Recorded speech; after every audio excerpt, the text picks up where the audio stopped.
All right, so for about 4 years, I lived in the Patagonia Micro Puff jacket.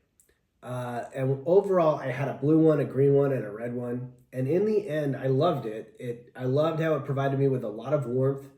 But in the end, it didn't have a lot of utility because it didn't have a lot of maneuverability and it also didn't have a lot of durability. There was one instance where I went to go visit Yosemite Falls, and when I went to take the micro puff off, my thumb went straight through the puffy. Well, because the puffy stuck to my skin, and I ripped it like right open, trying to just take it off at the waterfall. And that was really when I started to think about alternatives to the micro puff. The micro puff is expensive; it's like $320. And so I kind of moved on to layers, and I found LiteHeart Gear to be selling a lot of the layers that I wanted. So I got a hold of this fleece. This fleece is a Melanzana V1 that I bought from LiteHeart Gear.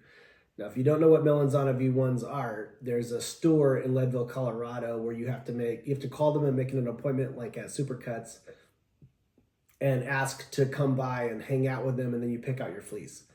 Not only can you not buy it over the phone or through the mail, but they have also moved on from this type of fleece. They're no longer selling the V1, they're selling a V2.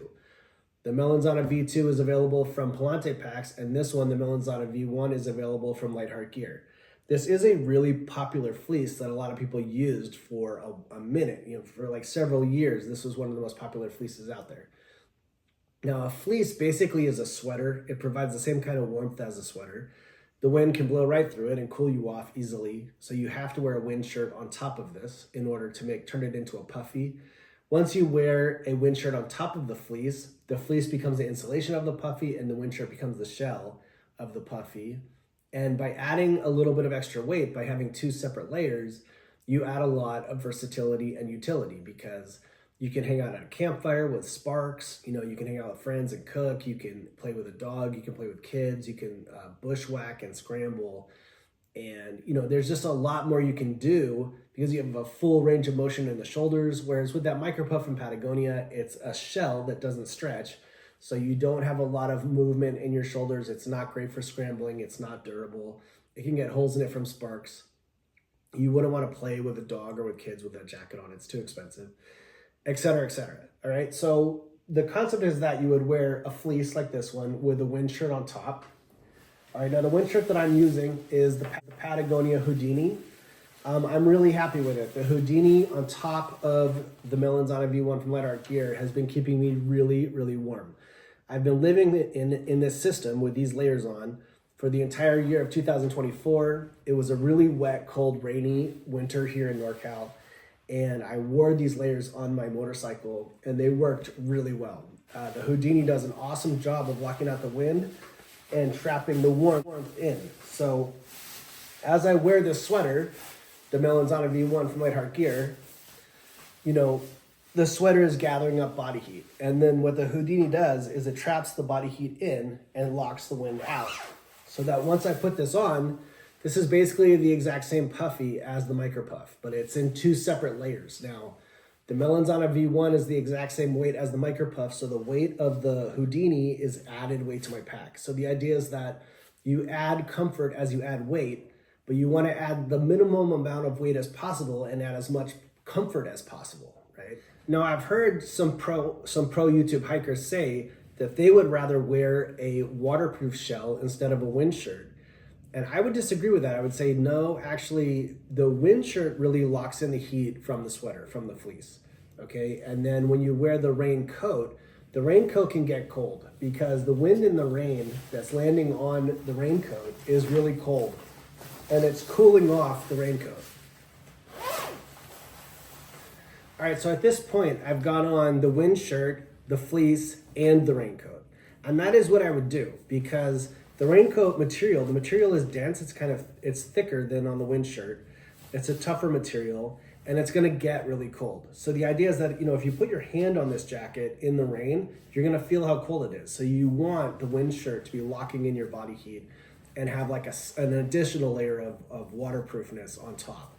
Now, the raincoat itself, it isn't really a warm jacket. It's got this zipper here that allows a lot of wind to get through. So you want the windbreaker underneath it to lock the wind out. The raincoat is gonna lock out the water so that you're not wet underneath it, but you want the wind shirt underneath it as well to lock in the heat from the fleece. And I've also got the pants here. So these are the waterproof pants from LiteHeart Gear. This is the waterproof jacket from LiteHeart Gear. And I got both of these for 150 bucks for both. And as far as I know, that deal is no longer available on the website. The jacket alone is costing $150. But all I can tell you is that it does work. We had a really long, rainy, wet winter here in NorCal. I rode my motorcycle with these layers on for the entire winter, and it worked awesome. I was warm and comfortable, even in extreme conditions. Driving my motorcycle 75 miles an hour in cold wind and rain, in really, really difficult conditions. These layers worked awesome. And I'm probably gonna use them for another year. The layers work so well, they're still in good condition. And I'm probably gonna use them again next year. So what I would say is that, yeah, LiteHeart Gear is one of the best options out there for your layers. I've heard recently that Marion Outdoors is going to start selling it. But another issue with LiteHeart Gear, first of all, I don't know them. I don't go to trail days. I don't know any of the people involved with the ultra lightweight gear out there on the East Coast. I live in NorCal, but I do buy the stuff and I like it a lot. This material from LiteHeart Gear, as far as I know, they've been using it for like 5 or 10 years. So this is a material that they discovered a long time ago. It worked. They never needed to discover anything else. And it is a pretty viable alternative to Enlightened equipment and Z-Packs. Over at Z-Packs, they're selling a jacket for like 3 times as much money. I think it costs like $300. This one is $150. I bought mine for $75. It's got the pit zips. It's got some features that the other jackets don't have. It's a lot cheaper and it does work. This Melanzana V1 from LiteHeart Gear, it weighs 11 ounces. Now that's awesome if you're wearing it. If you have it on, it doesn't really matter how much it weighs, but if you take it off and put it into your pack, for instance, if I'm wearing the Jolly Gear hoodie, which I've got here, this is the Trail Magic Jolly Gear hoodie, right? It weighs about 10.5 ounces. If I'm not wearing it, if I take this off and I take off the Melanzana V1 from LiteHeart Gear as well, all right, now if I put both of these into my pack, this sun hoodie plus the fleece, that's about 21.5 ounces, which is almost the same as this bear canister right here. I've got this bear box or bear canister that I bought off of Gossamer Gear's website, and this bear canister weighs almost exactly the same as these 2 shirts alone. So if I put the Jolly Gear hoodie and the LiteHeart Gear fleece into my pack, it's almost like putting this bear canister into my pack. The weight is very similar.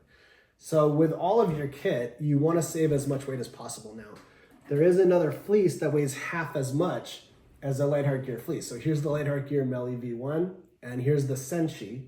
This is the Alpha Direct fleece, and it's such a lightweight, fragile fleece that it comes in a little protective pack like this. You take it out.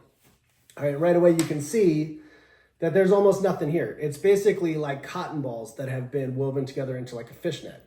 Now, this doesn't have any of the utility that the LiteHeart Gear fleece has. This one, you can play with a dog, you can play with a campfire, etc.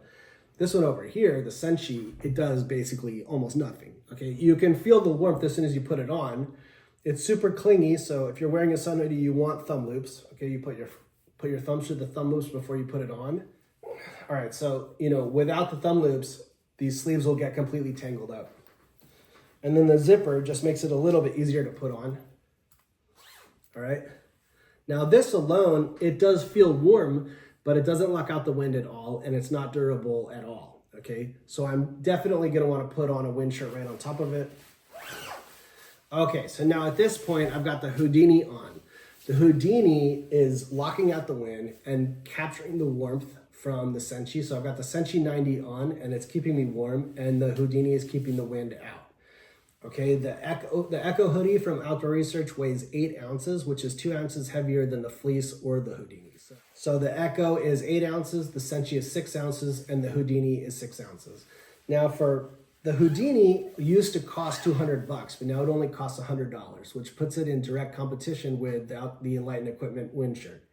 It's a little bit more stylish than the Enlightened Equipment wind shirt, but one issue with the new Patagonia Houdini that only costs $100 is that it's a little bit see-through, so you can't really use it as a town shirt. Since it's see-through and you can't really wear it in town without anything underneath it, You could get the wind shirt from Z-Packs. It's only 1.3 ounces, but it is kind of see-through. Okay, and that was kind of like the advantage of the Houdini is the Houdini used to cost $200 and it wasn't see-through and you could wear it as a town shirt in town. Now that it's cheaper and it is kind of see-through, you can spend a little bit more. It's, you know, the Z-Packs wind shirt is $300 and the Houdini is only $100. But the Z-Packs is 1.3 ounces and the Houdini is 6 ounces. So it's like 4.5 ounces or 3.5 ounces heavier. You know, when you get rid of those ounces, when you reduce the weight of every single piece of your kit by like 4 ounces, it adds up to a pound over time, you know, and then that's going to make it easier to carry a bear canister in situations where you need to carry it.